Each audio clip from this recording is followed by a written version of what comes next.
Halo semuanya, nama gue Nathan Cheng and I'm from the Cheng Studios. My name is Nathan Cheng.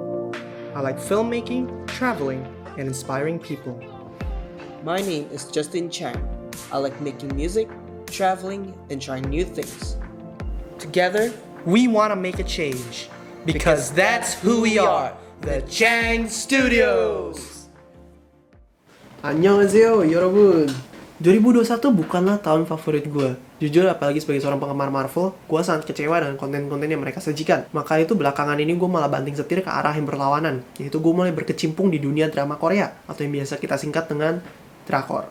Awalnya gue pasti ragu, karena kebanyakan orang pasti berpikir hal yang stereotip mengenai drakor. Misal, seorang wanita yang jatuh cinta dengan seorang pria. Namun sahabatnya iri, lalu terjadilah cinta segitiga. Dan cerita dimulai dari sana. Nah, begitu kan contoh drakor pada umumnya. Tapi bukan itu yang mau gue bahas hari ini. Hari ini gue bakal menunjukkan sisi lain dari drakor. Terutama mereka yang berhasil membuat gue sangat tertarik dengan perfilman Korea. Dan yang membuat gue menaikkan standar gue saat menonton film apapun. Gue bakal nyebutin top 10 K-dramas yang menurut gue cukup berkesan dari segi keunikan cerita, karakter development, dan aspek-aspek sinematografi lainnya. Terutama mereka yang tidak seperti drakor romansa stereotype pada umumnya. Disclaimer, ini sepenuhnya pendapat gue, dan kalau ada drakor favorit kalian yang nggak masuk di sini, ya udah nggak usah marah. Kan ini video gue. Dan kalau misalnya kalian ada rekomend drakor yang menarik, silakan komen di bawah. Siapa tahu gue ada waktu buat nonton. Mungkin juga banyak drakor yang udah ada di list gue, tapi belum kesampaian nontonnya. FYI, list drakor ini bukan eksklusif di tahun 2021, tapi drakor yang bisa gue bilang masih cukup baru dan yang pastinya menarik buat gue. Tolong diingat juga kalau gue nggak bakal nge-spoil apapun tanpa kasih peringatan terlebih dahulu. Mari kita mulai.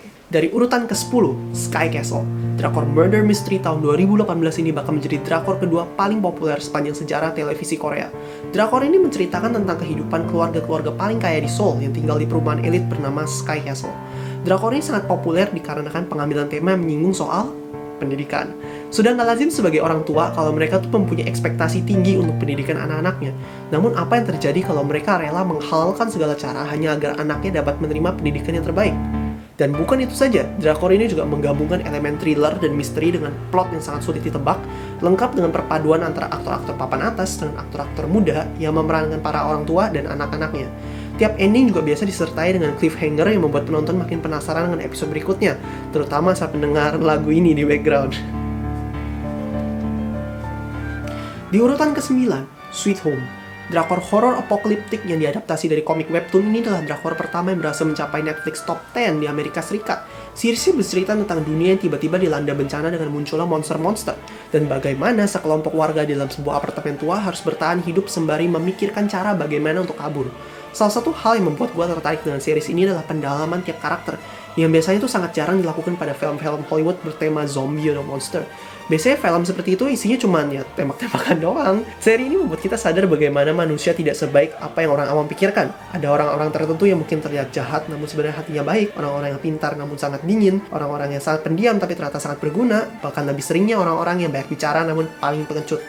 Oh iya, satu hal lagi, gue juga sangat suka dengan makeshift DIY mereka, di mana mereka harus menggunakan barang-barang di sekitar mereka, barang-barang yang biasa kita jumpai setiap hari untuk dijadikan senjata mempertahankan diri mereka. Selain itu, drakornya juga sebuah batu loncatan untuk penggunaan practical effects dan CGI yang menurut gue udah oke banget di level perfilman Korea.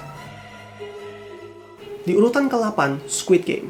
Mungkin di titik ini semua orang pasti udah pernah dengar atau bahkan menonton drakor ini. Drakor yang sudah berhasil membuat seluruh dunia heboh. Series ini balut secara simbolis dengan kapitalisme dan realita kesenjangan sosial ini bahkan menjadi series Netflix yang paling banyak ditonton sampai saat ini. Gue nggak bisa banyak ngomong tentang premisnya karena bakal jadi kepanjangan dan gak seru. Tapi secara singkat, 456 orang yang sudah putus asa, dikejar hutang, dan tidak punya peluang untuk bertahan hidup di dunia nyata mengikuti serangkaian permainan anak-anak yang kalau menang, bawa pulang hadiah sebesar 456 miliar won atau sekitar 500 M rupiah. Dan kalau misalnya kalah, ya mereka dibunuh gitu. Selain premis yang simpel dan menarik, pengambilan gambar yang berkelas, soundtrack yang sangat unik, dan bahkan set props yang berwarna-warni dan memanjakan mata, ikut berkontribusi dalam menjadikan series ini salah satu series Netflix terbaik. Harus diingat kalau series ini bukan tontonan keluarga, jadi diharapkan penonton lebih bijak. Sangat disayangkan kalau gue masih sering lihat di media sosial orang tua mengajak anak-anak mereka yang masih kecil nonton series seperti ini hanya karena sedang ramai dibicarakan.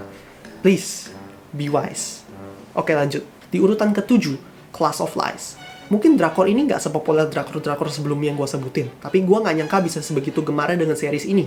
Alurnya juga menarik. Seorang siswi dari sebuah SMA elit ditemukan terbunuh, dan seorang siswa temannya yang sedang berada di lokasi saat itu menjadi tersangka.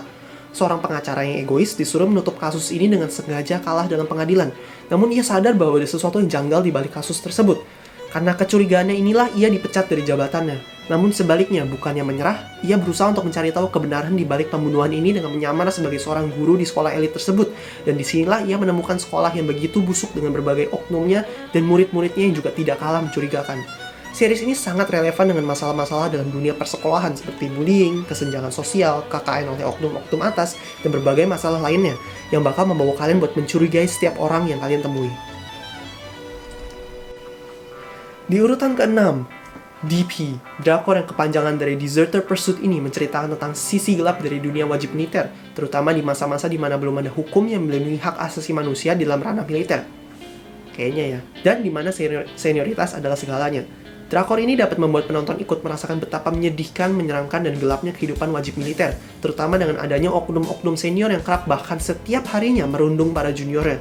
Tokoh utama yang diperankan oleh Jung Hae-in adalah seorang Deserter Pursuit atau seorang polisi militer yang tugasnya itu mengejar para tentara yang kabur dan meninggalkan posisi mereka. Bersama dengan rekan seniornya yang diperankan oleh Ko Kyo-hwan, dua partner ini menjadi highlight dari seri tersebut karena kita dapat merasakan berbagai perasaan campur aduk saat melihat duo ini. Kadang penonton tuh dibawa terbahak-bahak dengan tingkah dua orang ini, dan terkadang penonton ikut sedih dengan kegagalan mereka menyelamatkan para deserters. Secara keseluruhan seri ini cukup dark, jadi sekali lagi bukan tontonan yang cocok untuk keluarga.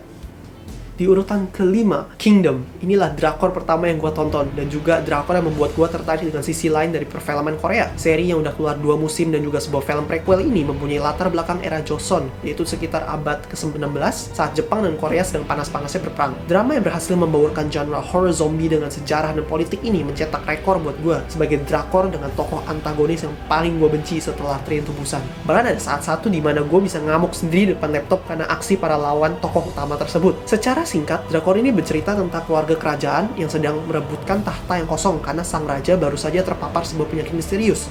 Sang putra mahkota yang diperankan Ju Ji-hoon merupakan kandidat untuk menggantikan posisi ayahnya.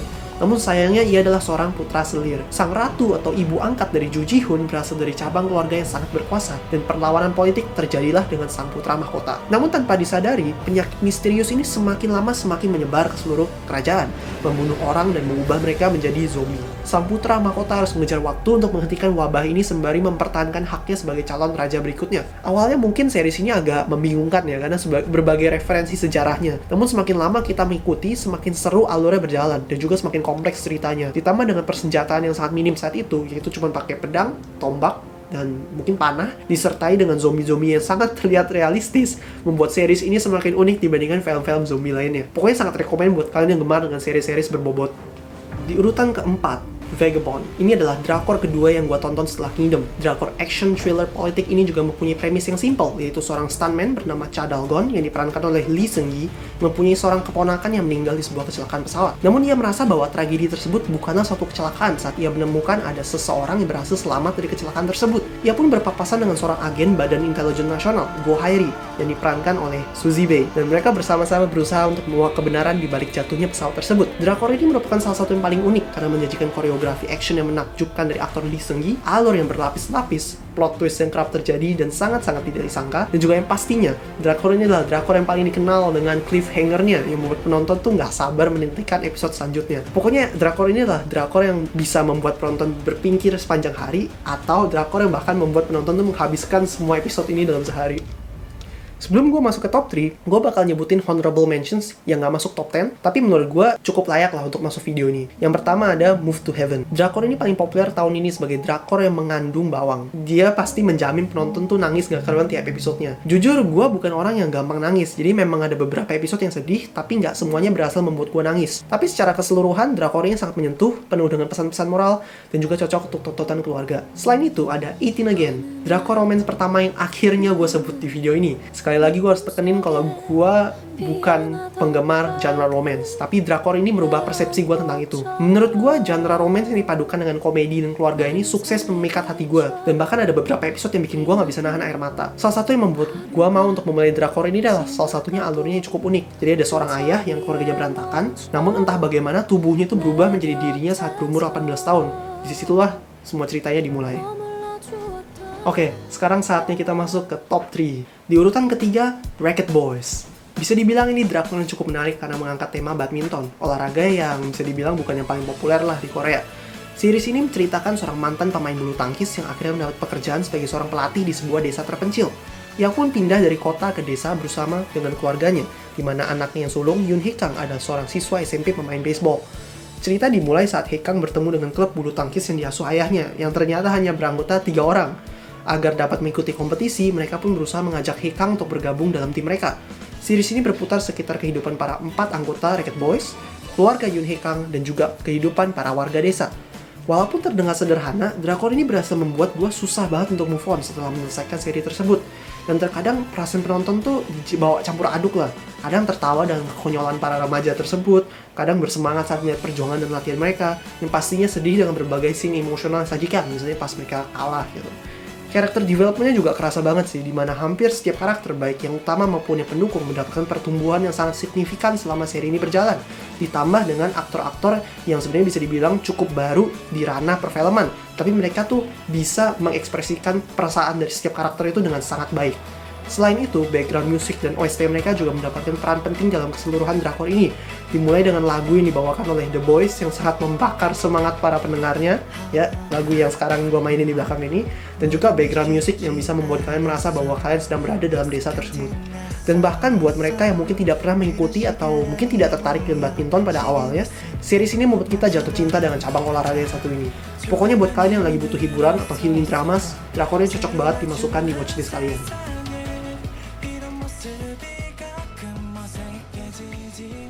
Di posisi runner-up terdapat The Uncanny Counter. Drama fantasy mystery superhero ini diadaptasi dari webtoon dan bercerita tentang sekelompok pemburu roh jahat yang disebut Counter yang dikaruniai kekuatan lebih. Seorang murid SMA bernama Somun yang kedua orang tuanya meninggal saat ia masih kecil tiba-tiba saja dipanggil untuk menggantikan salah satu anggota Counter tersebut yang baru saja mati dalam misi. Series tersebut berputar sekitar para Counter dan perjuangan mereka melawan para roh jahat, disertai dengan Somun yang mulai menyelidiki bahwa kematian orang tuanya bukan sekedar karena kecelakaan pada umumnya, tapi ternyata terlibat oknum-oknum yang korup dan juga roh-roh jahat. Buat para penggemar seri fantasy itu superhero, bisa dibilang drakor ini sangat memuaskan, baik secara koreo, visualnya, bahkan komedinya nggak kalah lucu di tengah scene-scene yang penuh dengan action. Dan buat para penggemar misteri, drakor ini juga alur ceritanya membuat penonton penasaran apa yang bakal terjadi di episode berikutnya. Pokoknya dua aspek ini terpenuhi lah, dan bisa dibilang ini sih sejenis fan service ya buat para penontonnya, tapi anehnya tidak membutuhkan belasan film untuk nge-build up rasa hype-nya itu. Dan satu lagi yang unik adalah para Counter ini kalau sedang rehat, mereka tetap menghasilkan duit dengan cara menjalani usaha tokomi yang membuat penonton tuh bisa lapar tengah-tengah malam. Dan akhirnya sampailah kita di posisi pertama. Gue bisa dengan yakin menobatkan drakor ini sebagai drakor terbaik sepanjang tahun 2021 dan bahkan drakor terbaik yang pernah gue tonton. Inilah dia, Mouse. Gue bener-bener gak tahu harus mulai dari mana kalau menjelaskan drakor ini. Yang pastinya drakor ini menyajikan sebuah serial psychological thriller crime yang buat penonton tuh terkaget-kaget dan terkagum-kagum dengan alur ceritanya. Detail-detail kecil yang disajikan di satu episode tuh entah bisa bagaimana tuh dibahas kembali jauh di episode-episode berikutnya. Bahkan detail yang awalnya menurut gue aja tuh gak signifikan. Serial ini pokoknya berputar sekitar tema yaitu bagaimana jika seorang psikopat itu dapat didiagnosa bahkan sebelum lahir menggunakan ilmu genetika. Sayangnya riset ini hanya 99% akurat, artinya 1% lainnya tuh bisa saja ia mendiagnosa seorang jenius. Cerita pokoknya dimulai dengan seorang polisi senior yang dimainkan oleh Lee Hae-jun yang merupakan keluarga dari korban pembantaian berapa puluh tahun yang lalu yang dilakukan oleh seorang psikopat. Dan seorang polisi muda yang dimainkan oleh Lee Seung-gi yang amatir tapi baik hati. Keduanya terlibat dalam investigasi serangkaian pembunuhan yang diyakini dilakukan oleh seorang psikopat yang entah bagaimana tuh cara membunuhnya mirip sekali dengan psikopat yang tertangkap puluhan tahun yang lalu yang masih di penjara. Bisa dibilang gue menyelesaikan drama ini hanya dalam beberapa hari saja saat sedang karantina, dan gue refleks nggak tau tiba-tiba aja tepuk tangan pas akhirnya menyelesaikan episode terakhir. Sebegitu kerennya. Untuk membuktikan kalau bukan cuma gue yang ngerasa begini dengan Mouse, gue pun ikut merekomen temen gue untuk ikut nonton. Dan reaksi dia pun sama. Gue cukup sampai situ aja karena gue gak mau nge-spoil dan merusak sensasi nonton kalian. But hands down, this is the most underrated and best K-drama of 2021. Udah sampai situ aja guys videonya. Semoga kalian dapat menikmati review dari top 10 drakor 2021 versi gue. Semoga juga kalian dapat menonton dan juga ikut merasakan kenapa gue bisa milih 10 K-drama ini sebagai top 10 K-drama menurut versi gue. Jangan lupa untuk subscribe, like, share, dan komen. Dan kalau misalnya kalian ada rekomen, misalnya kalian buat gua untuk bikin video-video lain, misalnya yang seperti ini, yang adalah top 10 seperti ini, silahkan komen di bawah. Jangan lupa subscribe, like, share, komen. Gue udah ngomong belum ya? Udah ya? Ya, anyway, thank you for watching. Don't forget, change starts from you. Annyeong!